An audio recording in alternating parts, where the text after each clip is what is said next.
Hey everyone, so One Piece chapter 1104 just came out, a phenomenal chapter right after that extended 2-week break, and it kicks off with one of, if not arguably, the single best punch in One Piece history. So just the expression, the grit, the follow-through, and the impact. Like, Luffy punched a world noble and that was a big deal, but I just love the amount of pages that was dedicated to Saturn being sent flying through all of the buildings, all of the rubble falling on him, his reactions. It was just a very, very satisfying punch to read because we're coming off of this extended backstory. How often is it that we actually get to see the character who was the victim of most of the backstory get to be the one to dish out the punishment? Like, usually we read something like, you know, what Nami went through with Arlong, and then Luffy comes in and saves the day, or what Chopper went through with Wapol, and then, you know, Luffy comes in to save the day. Here, it was Kuma's life story with Saturn being essentially this bogeyman that was looming over him and causing all of these problems throughout his life, obviously along with a lot of other circumstances, but Saturn was kind of the consistent mainstay issue that was really, really the cause of a lot of Kuma's problems, and we get to cut back from that backstory with all of this suffering that Kuma has essentially taken on the chin and accepted and just burdened for all of these years, and finally, Kuma gets to just unleash all of that anger and rage and frustration. I think that this was a phenomenal moment. I am going to be a tiny bit nitpicky here, and you guys can let me know how you feel about it in the comments below. There is one aspect of this whole sequence, this punch at the beginning of the chapter that really, really bothered me, which was it's this beautiful flow of flashbacks, right? So the flashbacks are happening and the flashbacks are going and we're being reminded of all of the things that Kuma went through, and right before the punch lands, like right before it's time for the payoff to all of these little flashback scenes that are reminding us of the emotion that we should be feeling right now, we actually cut to Saturn asking some questions about this technicality about why didn't my doomsday device work? It's just a really strange pause in the flow of emotion for me, because at least for me, I feel emotion seeing those flashbacks, and then I like seeing that emotion immediately followed through on with the big payoff, which is the punch. Pausing that to then have Saturn interject, wait a second, hold on a second here, this doesn't make any sense. Why are you even able to do this? There's supposed to be a self-destruct mechanism.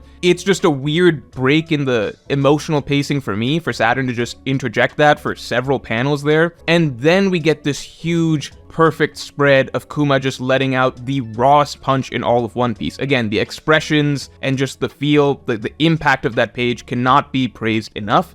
I just feel like the whole thing, to me, would have felt a lot better if we got that usual flow that we kind of get of flashbacks, everything Kuma suffered through, reminders of the wrongs that he has faced, what he's burdened, right? All of that emotion then leading into the giant, big punch spread page, right? To me, I just feel like that's Oda's usual style. It's generally what you see in any other, you know, be it any other manga, any other anime, even movies, films, whatever you want to say, just the flow of flashbacks into the moment. I feel like that's a lot more powerful. It's kind of like if you go back right now to see the Luffy versus Lucci Jet Gatling moment, it was a lot of flashbacks happening that then segue right into the impact of Luffy's Jet Gatling landing, and that's, to me, that's really, really powerful. It would have felt strange if we're getting all of those flashbacks, and then there's a pause and we get a page of Lucci asking some questions like, wait a second, how are you still standing? You shouldn't be able to still be standing. My Rokugan did like this vital damage to your organs or something, and then the Jet Gatling starts, you know what I mean? So maybe I'm harping on this, but I'm just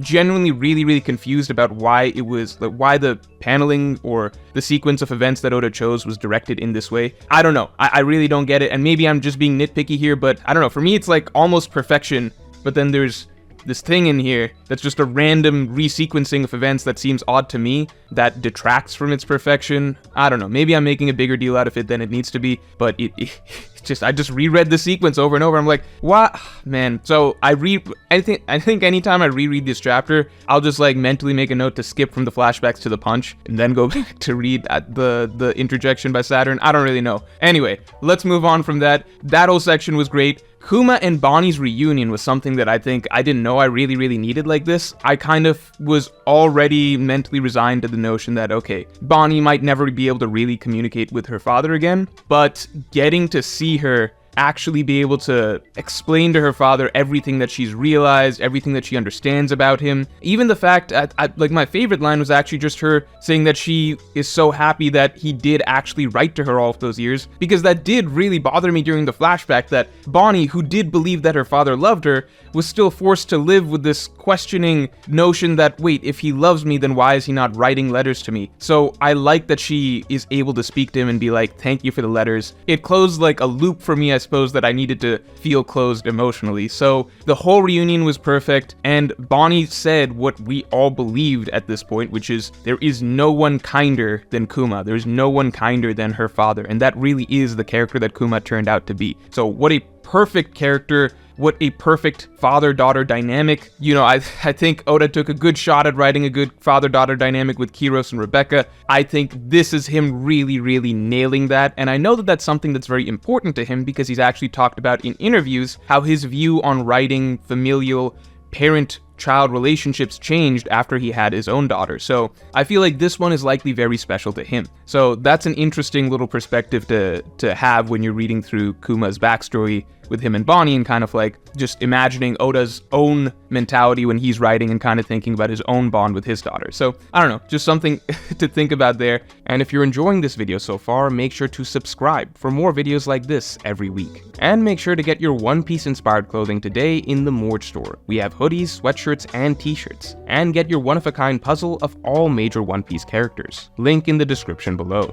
Moving on to the action and plot pieces, so we'll get to Kizaru in a second. Let's talk Saturn. Saturn is so Saturn obviously got, knocked pretty far back. Let's be clear here, I don't think we can scale Saturn off of this stuff too much, because it's fairly clear at this point that Saturn is a physically vulnerable character. Things can happen to him, things do affect him, right? I mean, even before Kuma punched him and did all that damage, even Bonnie, just with a normal attack, like not really using her devil fruit or anything like that, even Bonnie with just a normal attack was able to stab and pierce him. Saturn's real ability is not just being impervious to all damage, a la Kaido or Big Mom. Saturn seems to have the ability to regenerate, and that's the biggest strength that he has durability-wise. I suppose more along the lines of Marco than a Kaido or Big Mom. So we still don't know the full extent to what he's able to do this, but it does seem like you can deal a lot of damage to Saturn. It's just not going to stick. So I think Saturn's a great character that we're going to get to see a lot of our protagonists get a lot of their hits, a lot of their licks in against, and actually deal damage. The question is, how are they going to be able to put him down and keep him down? So it's still hard to scale Saturn. Maybe I'm still giving him too much credit, we don't know, but I do still get the sense that he is the final boss of the arc, and he is supposed to be an even bigger threat than even Admiral Kizaru. So let's wait and see if that still holds true in the next couple chapters. But it was phenomenal to see Sanji and Frankie actually able to make a difference this chapter and actually stand up to Saturn, because Sanji, like, they both needed it. Sanji, on the one hand, everyone has high expectations for Sanji, right? Everyone has high expectations for Sanji. He's a member of the Monster Trio. He's supposed to be the third most impactful combat-wise of the crew, and he was literally stuck, paralyzed, standing around doing nothing while a lot of the highest tension moments of this arc were playing out with Saturn and Bonnie. So we needed to see some redemption for Sanji there. And then with Frankie, this was, for a lot of people, this was supposed to be not Frankie's arc, but it was supposed to be an arc where he does get some degree of shine, because it's Vegapunk's island. It's Vegapunk's island. This is essentially his idol. This is the character who he studied for years during the time skip to grow. Most of Frankie's growth is through learning from Vegapunk's past creations. So for Frankie to not have some level of significant role in this arc just feels almost fundamentally wrong. Seeing him, stand up to a Gorosei and being one of the few members of the Strats to actually fight a Celestial Dragon and deal damage to a Celestial Dragon, that's a great start. Great start for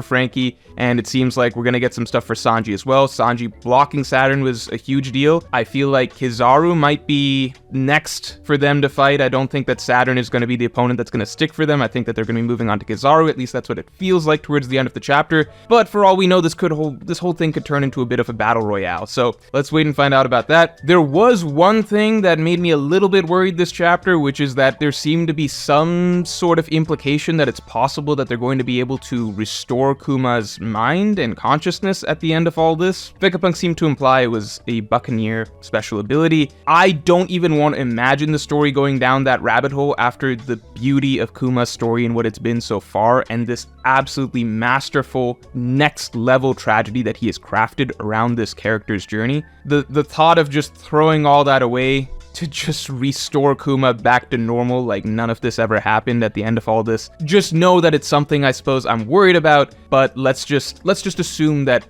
let's not assume the worst just yet, but we have to point out that there was a soft implication of something along those lines towards the end of this chapter. And lastly, we have a interesting comment regarding Kizaru from the Voice of the People, which is my top tier of patrons.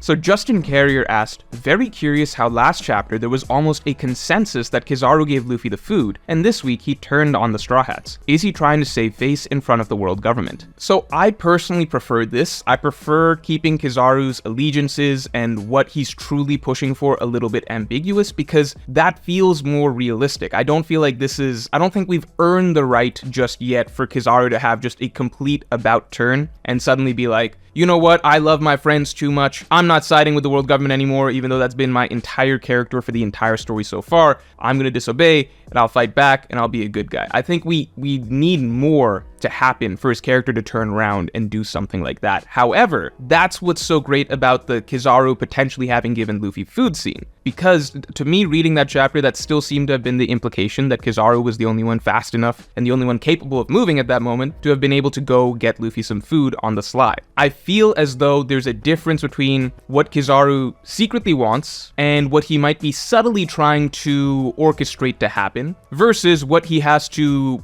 do outwardly and the appearances that he must put on, right? I don't think at the end of the day, Kizaru can just be sitting around while the Straw Hats are attacking a Gorosei, right? A celestial dragon. One of the most important jobs of an admiral, as we know from Savoti, is to protect the celestial dragons, right? They're called in to do the celestial dragon's bidding and to stomp anybody that stands up to the celestial dragons whatsoever. And this is a Gorosei that we're talking about. So Kizaru, ultimately, he is going to outwardly play the role of the soldier. But just because he can't outwardly go against the world government doesn't mean that he can subtly on the side, manipulate things a little bit such that somebody else could theoretically have a better chance at going up against the world government and Gorosei Saturn, right? So that's how I interpret the Luffy food scene, and that's how I interpret his actions right now. He can't just be like, Saturn, I'm gonna fight you. I'm gonna fight you for the sake of my friends, Vegapunk, Kuma, Bonnie, whatever, right? He's not that guy, but he already did his part in a way. I wouldn't be surprised if when Luffy shows up, he's like, yeah, Kizaru, light guy, he actually gave me some food or something. Even if that's not the case, even if Kizaru wasn't the one who gave Luffy food, I still feel like we're headed down a path just with the amount of emphasis that Oda is placing on the character of Kizaru, characters calling him out, Vegapunk calling him out this chapter with the choices he's making. I would not be surprised if by the end of the arc, we don't see a bit firmer of an act of rebellion by Kizaru against the world government. So that's how I view things so far, and remains to be seen, but at the moment, Kizaru is, in my opinion, one of the most interesting characters right now, right here at Egghead Island. So that's all for this, and I will talk to you all next week.